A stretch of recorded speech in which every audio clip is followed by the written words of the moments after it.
ಹಾಗಾದ್ರೆ ವರಿಷ್ಠರಿಗೆ ಬರೆದಿರುವಂತಹ ದೂರಿನಲ್ಲಿ ಅಥವಾ ಈ ಪತ್ರದಲ್ಲಿ ಏನಿದೆ ಬನ್ನಿ ನೋಡೋಣ. ಕಳೆದ ಬಾರಿ ತಮ್ಮ ಹುಟ್ಟುಹಬ್ಬವನ್ನ ಆಚರಿಸಿಕೊಳ್ಳಲು ಪಕ್ಷವನ್ನ ದೂರವಿಟ್ಟು ಕಾರ್ಯಕ್ರಮವನ್ನು ಆಯೋಜನೆ ಮಾಡಿದ್ದರು.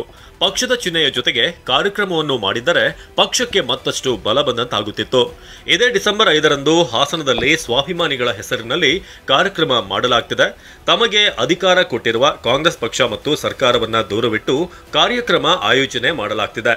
ಕಾಂಗ್ರೆಸ್ ಪಕ್ಷದ ಚಿಹ್ನೆಯಲ್ಲಿ ಆಯ್ಕೆಯಾಗಿರುವ ರಾಜ್ಯ ಸರ್ಕಾರದ ಕೆಲವು ಮಂತ್ರಿಗಳು ಹಾಗೂ ಶಾಸಕರುಗಳು ಉಸ್ತುವಾರಿ ತೆಗೆದುಕೊಂಡಿದ್ದಾರೆ. ಬೇರೆ ಬೇರೆ ನಾಯಕರು ಸಹ ಇದೇ ರೀತಿ ವೈಯಕ್ತಿಕ ಲಾಭಕ್ಕಾಗಿ ಪಕ್ಷವನ್ನ ದುರುಪಯೋಗ ಪಡಿಸಿಕೊಂಡ್ರೆ ಮುಂದಿನ ದಿನಗಳಲ್ಲಿ ಕಾಂಗ್ರೆಸ್ ಪಕ್ಷದ ಭವಿಷ್ಯ ಏನಾಗಬಹುದು?